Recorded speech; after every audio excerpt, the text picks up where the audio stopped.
Hey there, and welcome to In Sickness and in Health, a podcast about chronic illness, disability, medical traumas, and everyday uncomfortable healthcare experiences. My name is Cara Gill. I'm not a doctor or a medical professional. I'm just a person and a patient who really wants to talk about this stuff more. Nothing said on this show should ever be considered medical advice.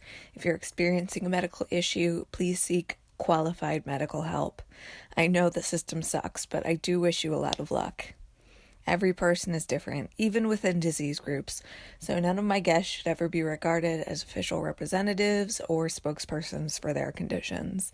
Please respect their very personal choices, and unless they ask for it, please don't make suggestions about treatments or lifestyle changes. Unsolicited medical advice is never not annoying. In this week's episode, I talked to Beth about the current disability benefits situation in the UK.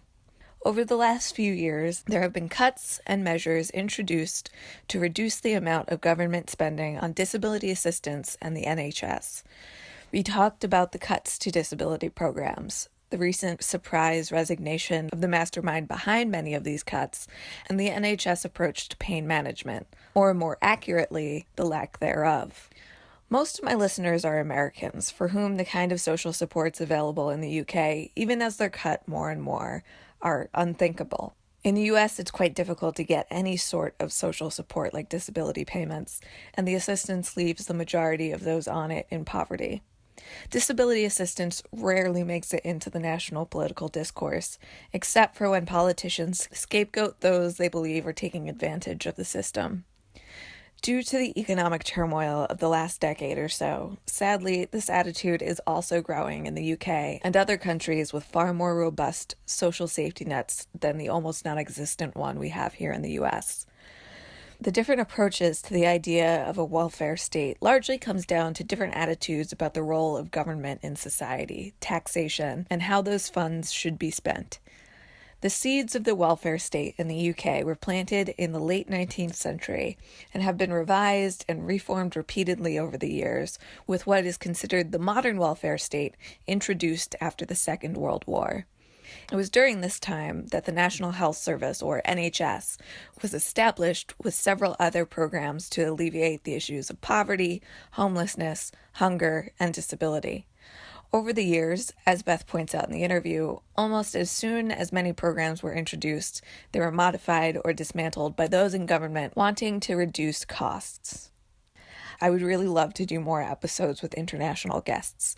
Here in the US, we get so little information about other healthcare systems, and they're often either demonized or idealized, when the truth is probably somewhere in the middle. So if you're in another country and want to talk about your healthcare system and experience in it, or you're from one place and living in another and want to talk about how your healthcare in either place compares, I'd love to hear from you. Write to me about it at insicknesspod@gmail.com or get at me on social media at insicknesspod. Tell me where you're from, what your experience has been, and if you'd like to do the show. Because talking about the American healthcare system all the time is just really, really depressing. So I've already talked to Beth in England for this episode and Ariane in Vancouver, Canada in episode 9. I'd love to hear from other provinces in Canada, other parts of the UK, and literally anywhere else in the world. I know I have lots of international listeners, so I'd really love to hear from more of you. Check out our other episodes about chronic pain and pain management, like episode 11 with Dr. Jill, a pain psychologist and chronic pain patient herself, and episode 22 with Jen, who talked about needing narcotic pain medications at a time when they're public enemy number one here in the US. I actually just redesigned the website a bit, and now there's a search field, and you can even browse by category from the homepage. Check it out at insicknesspod.com and find resources and more from us there. As always, find links to more information about some of the stuff we talk about in today's episode in the show notes, and if you can, please take a few moments to subscribe, rate, and review us on iTunes. It helps other people find the show. A quick content warning, the topic of suicide does come up a few times in this episode, so if you find that upsetting or triggering, you may want to skip this one. Now, to understand more about what's going on right now in the UK with disability benefits, I started out by asking Beth about the political parties behind these changes and reforms.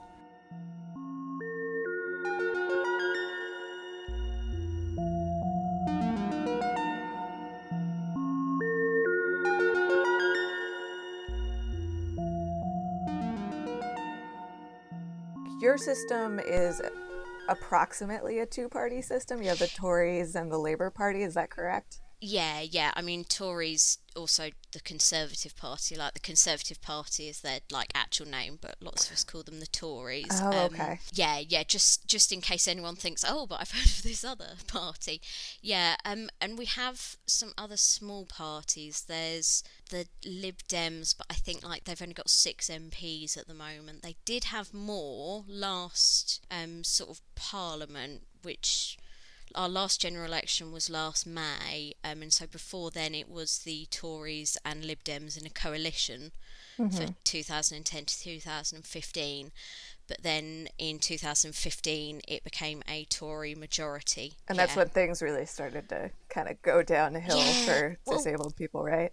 I mean, it's kind of, I feel like ever since all of these like nice positive things about the UK society were introduced, sort of the minute that happened, everyone was just like, oh, okay, now let's just cut it all. Because, like, yeah, it's like the minute all of these benefits and stuff were introduced, like, although there was quite a lot of the stuff that's been going on, Labour definitely set the foundations for it, which is, I mean, because they're meant to be left wing, they're very, very central the last time they were in power. So Mm-hmm. they definitely, like, I mean, like, even, you know, they started some of the NHS privatisation and making disability benefits harder. I mean, the Tories have been far worse, but Right. yeah, it's like there's been this kind of set up for years kind of thing. So you said, like, as soon as they were introduced, people started to try dismantling them, which, as an American, I'm very familiar with. Uh, Yeah. when did these benefits and stuff kind of go into effect? When were those introduced? I think basically because everything has been like they've changed the names of everything and Right. oh, it's hard. I think it's kind of mainly sort of around the 90s. It seems like a lot Okay. of them, at least the last sort of like variation of them was introduced in like the 90s. Yeah, and then of course they've been changed again with well, mainly with the last government, the Tory Lib Dem coalition. Yeah, Okay. it's hard because they're always trying to like change it and redefine what like welfare is and what poverty is and what disability is. So Hmm. yeah. According to my research, and this might be totally wrong because I didn't spend too much time looking at Oh this, no, no, don't worry. but Yeah. you have kind of two different disability benefits programs, the employment and support allowance, and Yep. then the personal independence payment, which very recently was called something else. Is that accurate? Yes. Okay. Personal independence payment was up until I think 2013 was when it Hmm. changed, and that was called disability living allowance.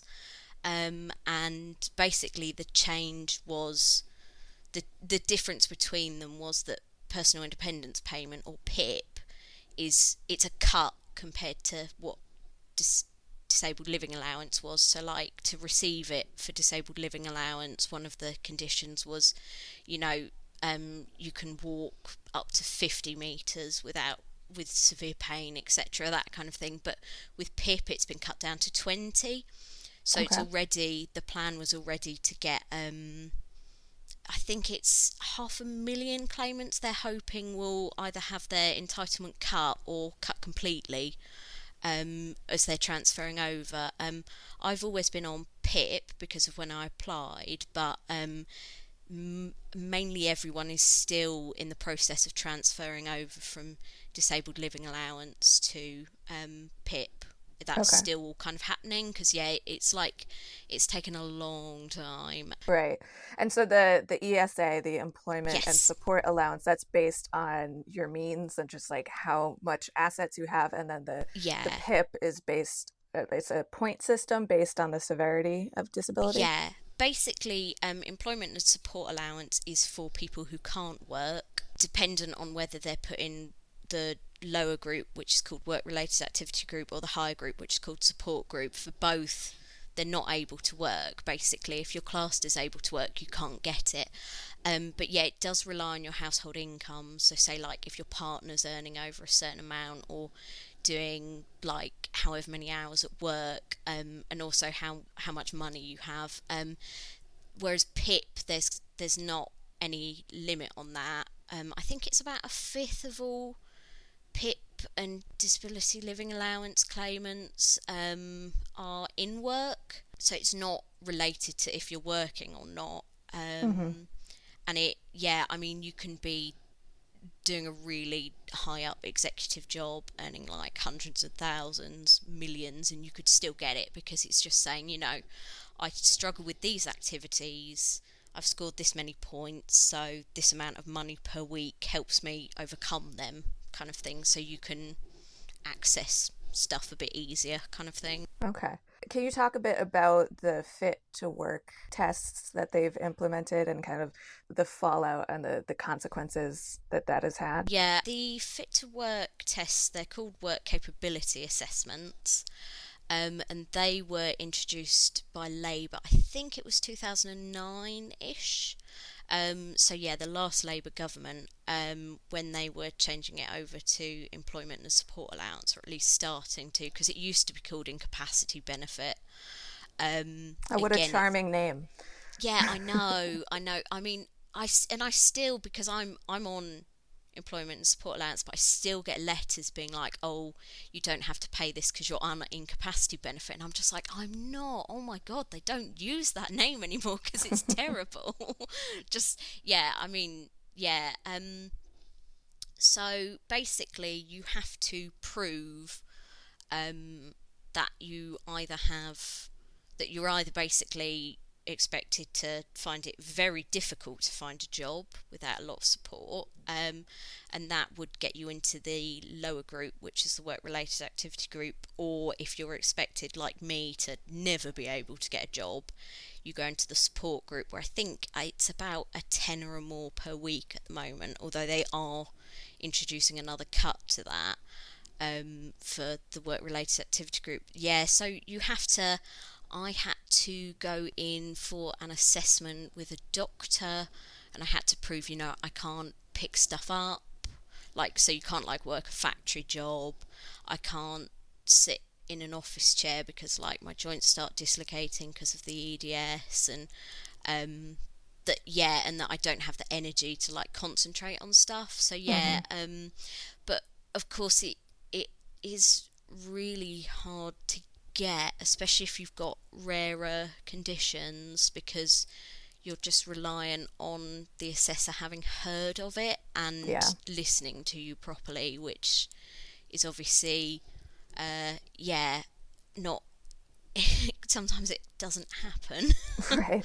Yeah, so yeah, yeah, and of course I know a lot of people who should probably be put in the support group, but get put in the work related activity group because, say, they have something like chronic fatigue syndrome, and the government just hates that because it's a diagnosis they don't quite understand and they feel it costs them a lot of money. So yeah.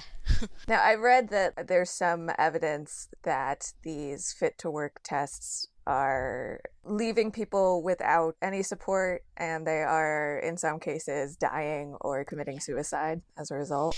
Yeah, I think, yeah, it was, I think the article came out and it was about November 2015, but it showed in Mm-hmm. like the 4 years prior to that, that sort of within weeks of being class fit to work, about 2,500 people had died, Wow. because of the condition they were trying to claim employment and support allowance for. So, I mean, obviously, they weren't fit to work if it Right. kills them. Shockingly, I mean, and as well with mental health stuff, because I mean, obviously, it is slightly more skewed to physical conditions. So it is definitely harder to get, and then harder to get someone to understand if you can't work because of mental health issues. Mm-hmm. And so, yeah, because people would be left without any and all income, um, they they were already in a bad place, they would commit suicide. Yeah, so there's been a lot of people who've um, been wrongly assessed, and it's just killed their spirit, which is sad. Yeah, it is. Yeah, So the UN Committee on the rights of persons with disabilities is looking into this. Yeah, they are. Yeah, we're the first country which has had this, actually. And I mean, at the moment, I know when it was first announced, the government were just like trying to sweep it under the rug, and they didn't really want to talk about it. And I know when sort of tribunals or stuff into why people have died after being classed fit to work, and that the results of that have then gone to the DWP and say, well, look, you classing them as fit to work is what killed them. The DWP being the Department of Work and Pensions, who handle all the benefits, and they've just denied all responsibility. There's been very little. I can't think of any government minister who has, agreed with these findings when it is pretty obvious that that is what has hurt people. Yeah, that's so sad. Yeah, yeah. So I mean, I don't know what the outcome of that is gonna do. We also had a couple of days ago the House of Lords, which is like our upper house of Parliament. They did a report saying the government is failing disabled people. Quite a lot of it was on access, but obviously, because I do think benefits and stuff were mentioned. But yeah, so there's definitely some. I mean, and I'm glad that these people are looking into it, but it's just a shame the government are kind of sticking their head under the sand. Well, that's what governments are for, right? Well, yeah, exactly. Especially when it's something they've caused, Right, they can't be responsible for that. right. So, who's this Ian Duncan Smith character, and what's his deal?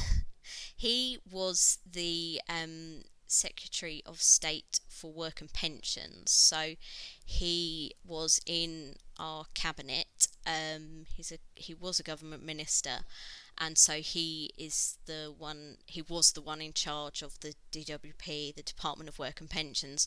So he's the one who's made a lot of decisions on benefits and all of that, and he's always been very pro thinking that if you cut people's benefits they get back to work and that's better for them, and that if people have less money their illness will somehow be cured.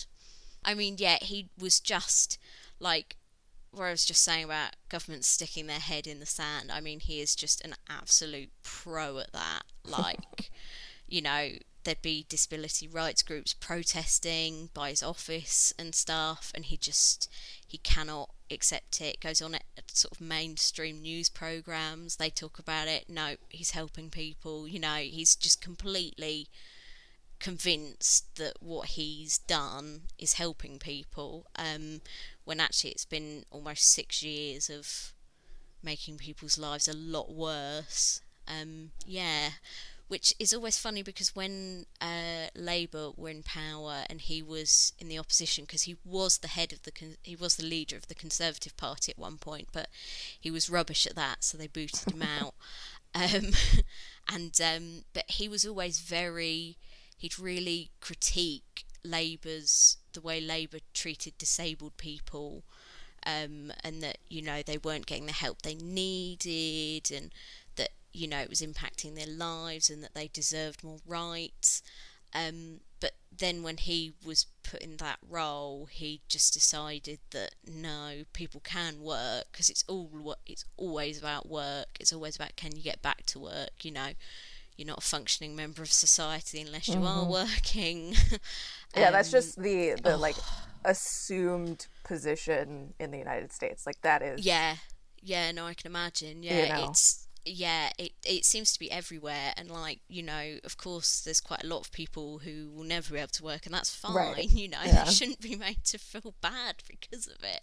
But yeah, he'd sort of say that Labour had made people dependent on the welfare state, and Yeah, we hear that a lot over here.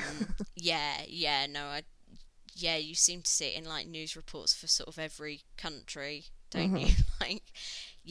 But no, he was just a real nasty piece of work. And then, last week, he suddenly up and resigned, saying that this has all gone way too far, which is obviously bullshit, but... Well, yeah. I mean, yeah, it was really surprising because, of course, he'd just brought in the ESA cut for the work related activity group. So that second group, the ones who could find work if there was the right support, in an ideal society kind of thing. And that cut was to cut them, I think it was £30 a week. So yeah, cut £30 a week, and then they'd suddenly be able to find jobs, because then that would take the amount of money they were getting down to the same rate as job seekers allowance, which is meant to be for people who just aren't able to work, are looking for work, can work kind of thing. Mm-hmm. Um, and so he'd brought that in, that was fine. So he obviously believed what he was doing. But we had George Osborne, the Chancellor of the Exchequer, had just done his new budget. And basically, these personal independence payment cuts that were part of that budget, because I think they were planning on saving, I think it was 4.4 billion over the next 5 years, so Yeah. quite a substantial amount. Again, it would take money away from well over 500,000 people. And because, I mean, in his letter, Ian Duncan Smith said that he didn't like the way the PIP cuts were clearly placed next to giving a tax break to middle class people that was suspiciously going to cost the same amount as the cuts to disabled people. And that, I mean, because you can tell he just he's always wanted to cut benefits. He doesn't think they should exist, but he does want to sort of spin the idea that he's doing it to help people. Mm-hmm. And so I think when it was placed against tax cuts to the middle class, and you could see, oh, they're doing that to help well-off people. I mean, that's what he said in his letter. There's probably a couple of different things. I mean, firstly, he's never gotten on with George Osborne, who would technically kind of have been his boss in the cabinet, definitely a more senior officer sort of kind of thing. Yeah, because they've always clashed. George Osborne is very educated and Ian Duncan Smith isn't, and so it was kind of like although they're both posh, it was like two posh backgrounds clashing, because yeah.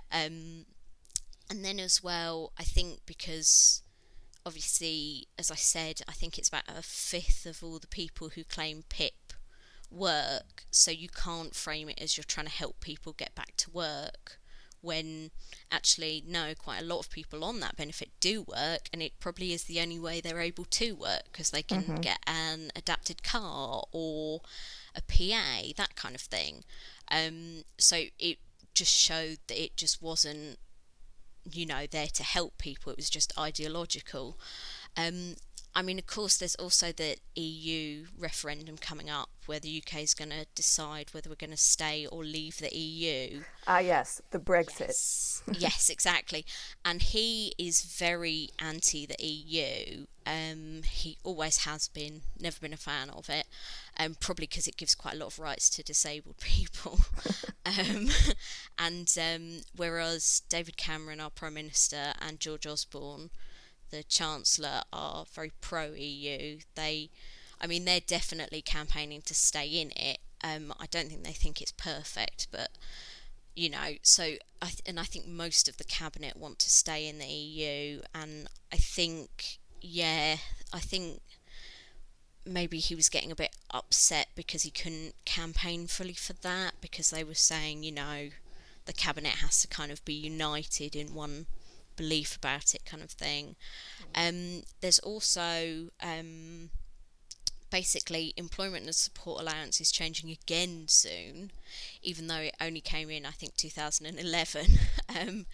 Basically, that and job seekers allowance, which is for people who are looking for work, and I think stuff like housing benefit, which is like for your rent and stuff, they're all being combined into one system called universal credit.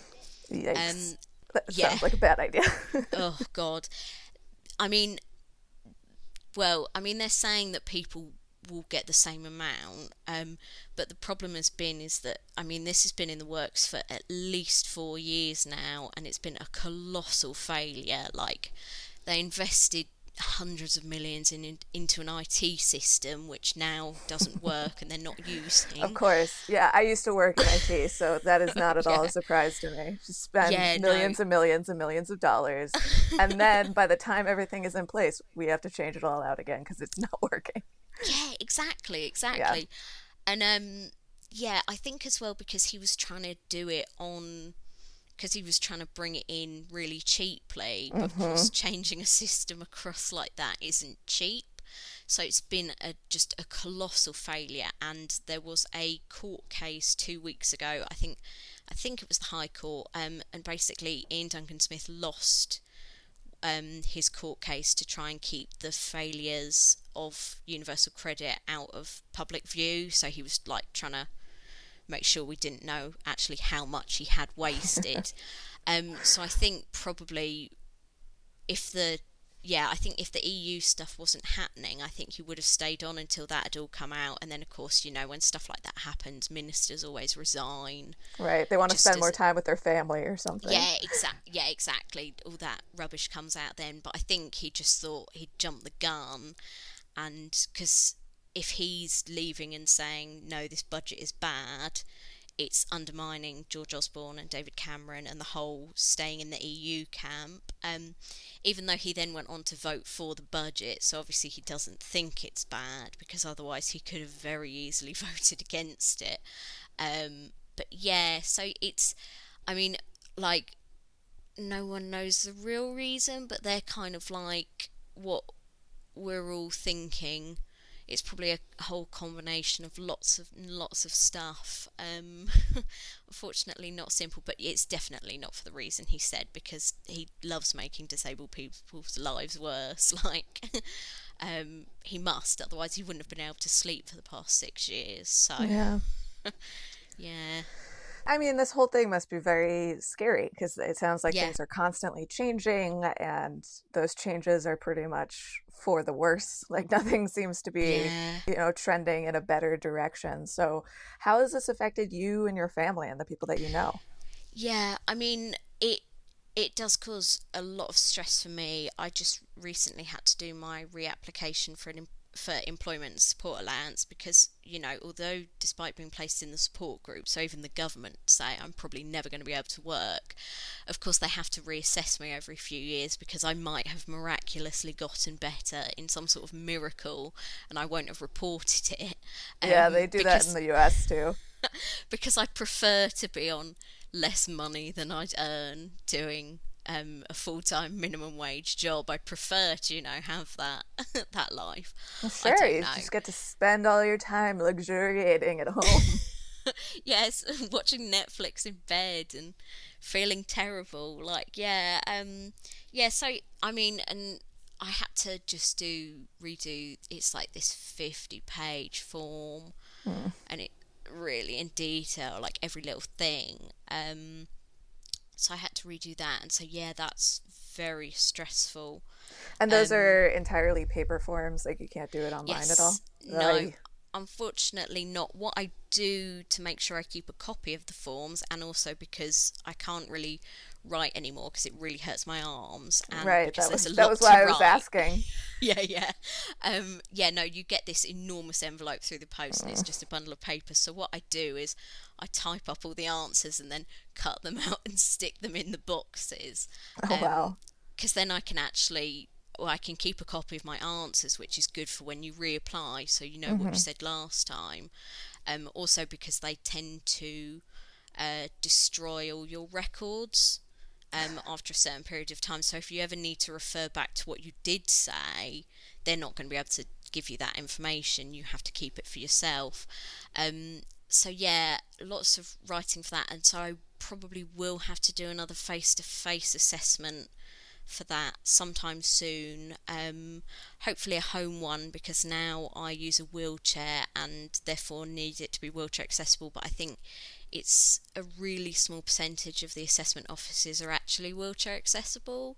Oh, So that is just great. which is just amazing. Or like Uh, they have lifts and they're mysteriously broken because they're of always trying course. to catch people out. Yeah, and I'll have to reapply for my personal independence payment next year in about a year's time. But yeah, it's just the uncertainty of it, because although, I mean, like, I'm in the support group for ESA, I'm getting the max amount of personal independence payment you can get. Um, but it's just scary because it feels like at any point that could be taken away. And the stress of it is just, yeah, it's really difficult.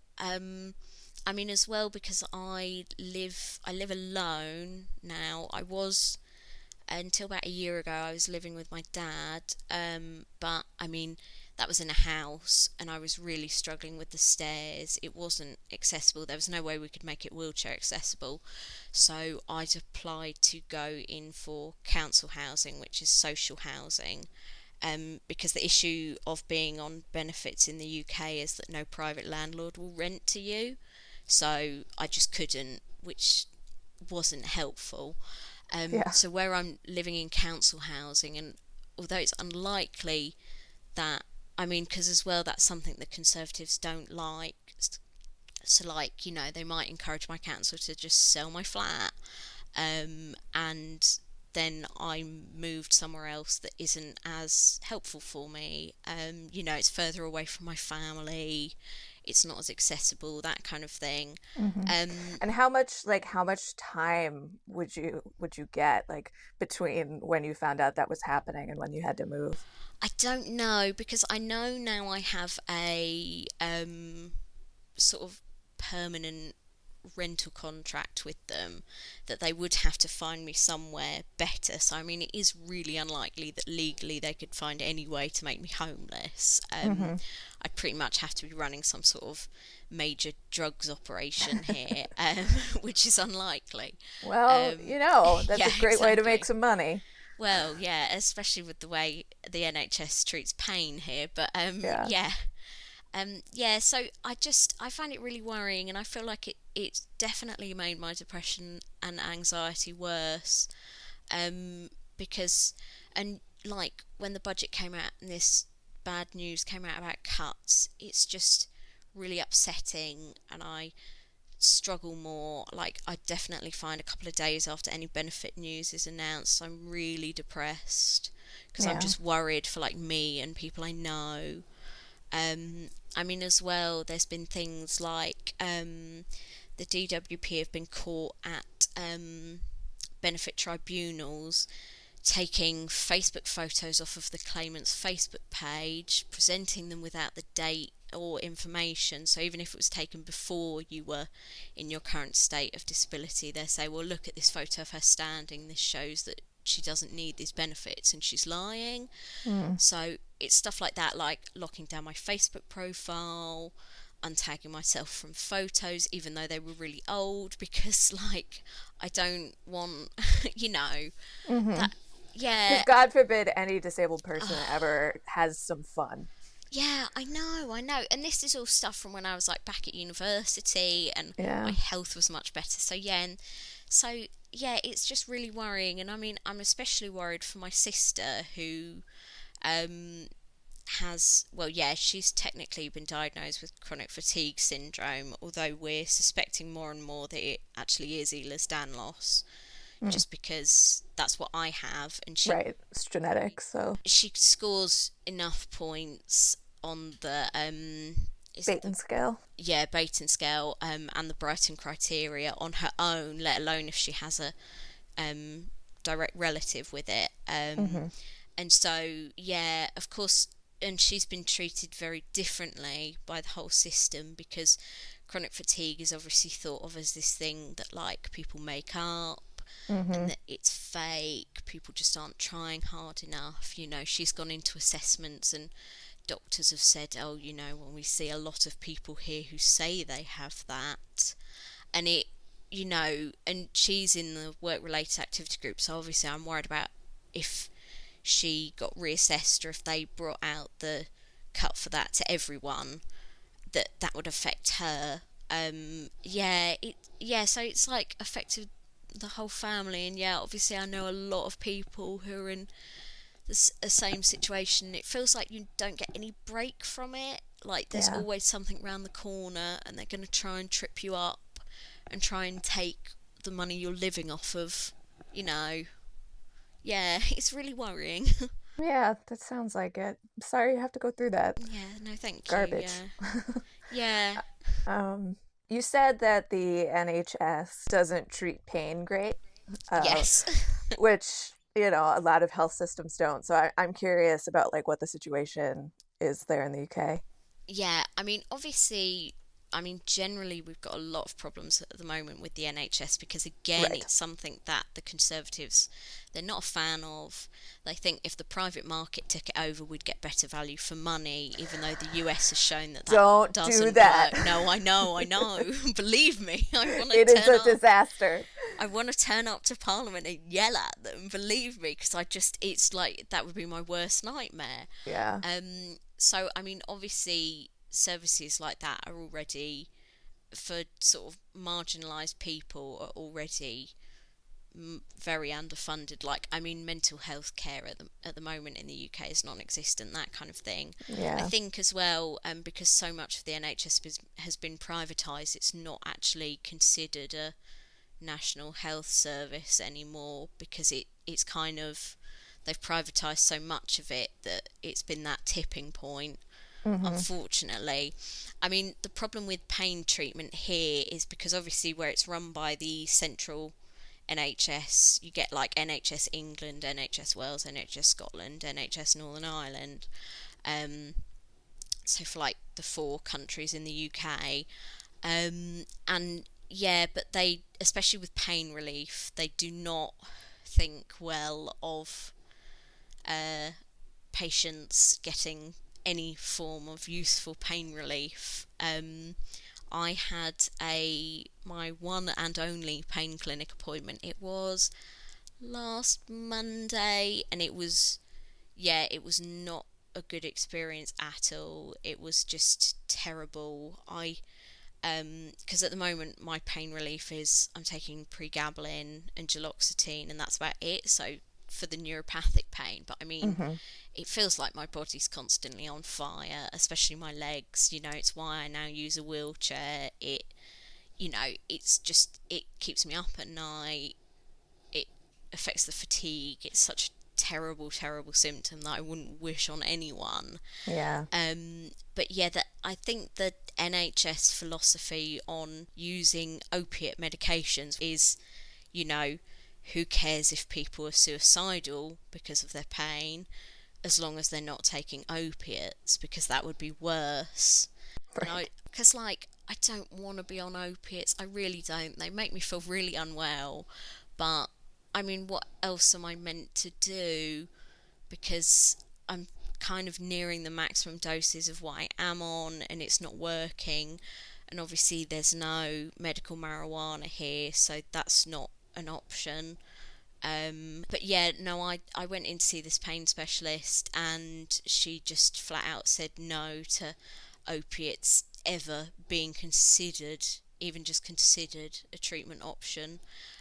Even though I said the pain was making me suicidal. So yeah, it was a really rough appointment, and both my mum and I definitely left crying. I think she was near to crying.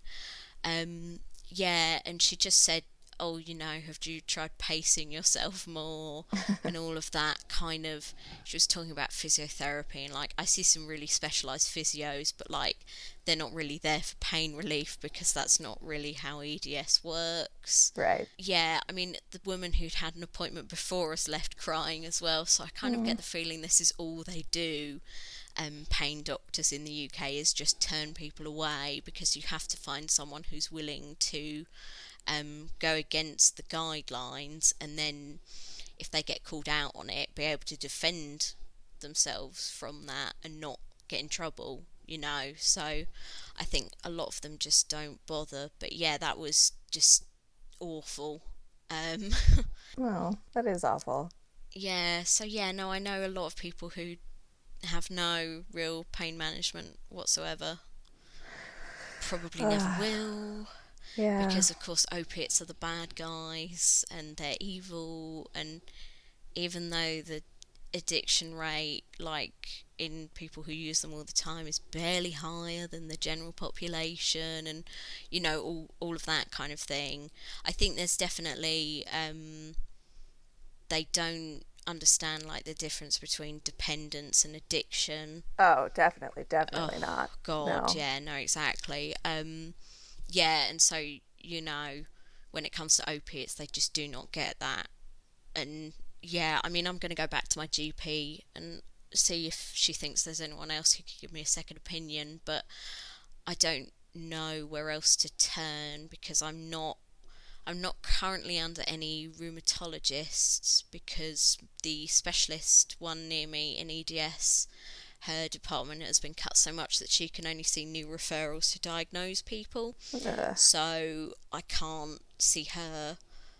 So I don't really know where else to turn to. So yeah, I mean, I know obviously the US isn't ideal for it, and obviously there's the No. CDC bringing Yeah. up all sorts of rubbish at the Yeah. I moment. mean, it's complicated, but Yeah, the new CDC guidelines are just guidelines. So yeah, okay, technically, they're not law. Doctors aren't required to follow them. They are yeah, merely a recommendation. yeah, But I wouldn't be surprised if we started to see insurance companies not covering those drugs yeah, because of the CDC guidelines. I wouldn't be surprised if we see an increase in suicides because yeah, people are getting cut off very suddenly from medication that their doctor had been previously prescribing to them. There's no obligation for them to like wean you off of them, so they could just be like, no, oh, oh sorry, God, I am no longer writing these prescriptions. And it's not necessarily the doctor's fault. There's a lot of systemic pressure on them. They're being monitored a lot more. There's a certain limit to the number of prescriptions that they can write. yeah, yeah. So it's kind of a mess. Yeah, because I think obviously the NHS guidelines, again, they're just guidelines, but then the NHS is the doctors' employers. Right. So, although they're just guidelines, they can get in trouble for breaking them a lot more easily. So, because I know my GP in the past when I've needed stronger pain relief, and she's had to then put a note through to her manager because otherwise her manager will notice she's prescribing these things to a 23-year-old, and Mm-hmm. they will call her up and suggest she's doing some really dodgy stuff. Which Right. she's not, she's just being a good doctor. And unfortunately, I mean, at least here in the US, like some doctors were really doing some dodgy stuff, Yeah, and like kind of ruined it for everybody else. Because, I mean, there definitely were way too many prescriptions written for that stuff. Like they were yeah, prescribing it to people who did not need it. And yeah, as a result, the people who do need it or who need it periodically are now going to have a problem or are already having a problem accessing those drugs. yeah. Just it seems to be a real conundrum. But I mean, like I said the thing about that. Countries which have tighter restrictions on opiate medications for chronic pain patients have higher suicide rates than countries that have slightly looser restrictions. Because in like the chronic pain world, people tend to, if they're not, and like obviously opiates aren't perfect, but if Mm-hmm. that's the only thing available, then you're probably going to save some lives by prescribing them. But yeah, it's a real, ugh, it's so difficult. But yeah, I mean, we can access the cannabinoid oil. We can buy that legally, and so I do use that, but it's very expensive, obviously, Mm-hmm. because where it's not medicinal. And of course, the cannabis for mine has to be grown in the Netherlands and processed there, and they have to take out the THC there and then import it. So, of course, there's a lot of costs. If they could just grow it in this country, Right. it'd be a lot cheaper. Yeah. But yeah, of course, each batch of oil has to travel like many, many miles and be handled by a lot of people and lots of external companies. So, yeah, it's not ideal. But yeah, I just feel like, if you don't want to give people opiate prescriptions, then there You has have to to be give something them an else. Yeah. alternative. Well, Absolutely. yeah, no, exactly. You can't just leave people without treatment because that's just not fair. I don't know. It's all a mess. Now, if you like, not that I'm encouraging this, and you don't have to answer this question if you don't feel comfortable, but let's say you did want to procure some cannabis. Would you be able to, even though there's not any legal access, would you be able to I mean, find some? firstly, I live in this tiny town, which is about 10,000 people, and I mean, Mm, most of them are retired. So, I mean, I personally don't live in an ideal place for it. I mean, you definitely can, as with anywhere where, drugs aren't legalized, there's a large black market for them. I mean, it's just that getting medicinal strains, or at least strains with a slightly higher CBD versus THC, would be very difficult because, of course, that hmm medicinal market isn't there, and so growers and dealers you know, aren't there to fulfill that side of the market because it's just, yeah, because it's not legal.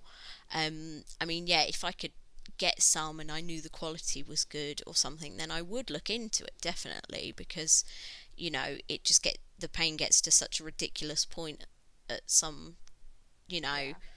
and it's not like I do much anyway, so if I can at Right. least be able to do a bit more, because Yeah, and I mean, the thing that's really wild to me is that, when you're taking those huge doses of like pregabalin and stuff, like you can be more impaired from that than you would be from like oh smoking a yeah, bowl. But for some reason, somehow, because of this like mythology that has been built around cannabis, like it's the worst thing. yeah. Well, I know they've put restrictions on stuff like pregabalin here recently because people were Yeah. using it to get high, and I mean, I've never had a high experience from it. I mean, if anything, it sometimes makes me feel quite ill. So, I mean, Yeah. people must be quite desperate to get high. But yeah, so like even that kind of stuff, it's becoming more and more restricted, and you know, it just. It just, I cannot fathom how doctors can feel that no, not prescribing something that like opiates, where yeah, it's not ideal, but it's something, how they think that is doing more harm than, just leaving you to feel suicidal and be in tons of pain. And yeah, it or and to look on like the black market. I'm sure a lot of people have been driven to illegal drugs trying to find pain relief. Or drinking So too much. I know exactly, yeah. so many people that drink way too much because they're self-medicating. Yeah, well, yeah, exactly. Self medicating's a big thing, and obviously, like, alcohol can be really dangerous. hmm But it's legal. Even Tylenol, or I guess you guys call it paracetamol. Yes, yeah. That can be Oh, yeah. extremely dangerous if you take too much of it. Yeah, oh, yeah, I mean, yeah, all you have to do is take sort of an extra few tablets of that, and I mean, like, your liver will fail, and Yeah, it's you could really die. nasty. Yeah, yeah, no, Yeah. I mean, that's why, I mean, I know we have restrictions on you can only buy like one box of it at a time for reasons like that. But yeah, it just, I mean, because this was the last Labour government. I can't remember what year it was, but it was Professor David Nutt, I think, and he was the government's drugs advisor. And basically, he undertook some research and proved that alcohol causes more deaths and more harm than cannabis.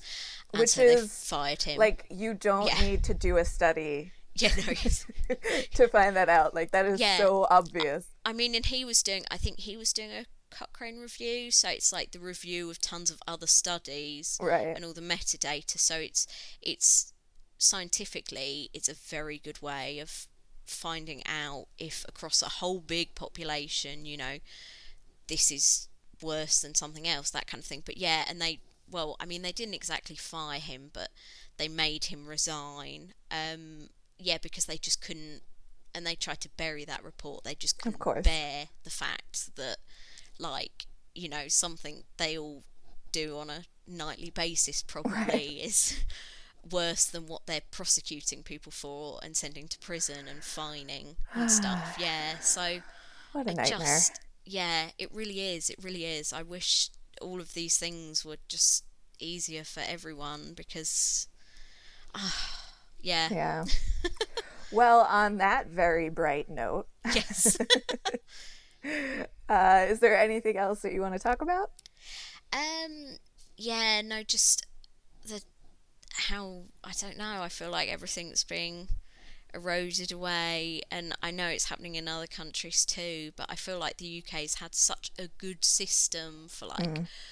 welfare and the NHS and like looking after its citizens, and like I mean we've never been any close to ideal. There's always been problems, but you know there's just this real big push at the moment to just get rid of all this stuff and like yeah, and it's just it's really difficult and upsetting to like be living through because sort of I rely on these systems, a lot of other people rely on these systems, and yeah. Yeah. Yeah. Well, I wish you luck. Yes, thank you. I wish I could offer more, but I wish you luck Yeah, for no, luck is what you need, unfortunately, with them. yeah. Trying to deal with them, yeah. Yeah. Well, thank you so much for talking to me. Yeah, cool. Thanks for listening to In Sickness and in Health. Find resources and more from us at insicknesspod.com and on social media at insicknesspod. If you're an international listener that would be interested in talking about your experience on the show, please contact me. I'd love to hear from you. And don't forget to be excellent to yourselves and each other.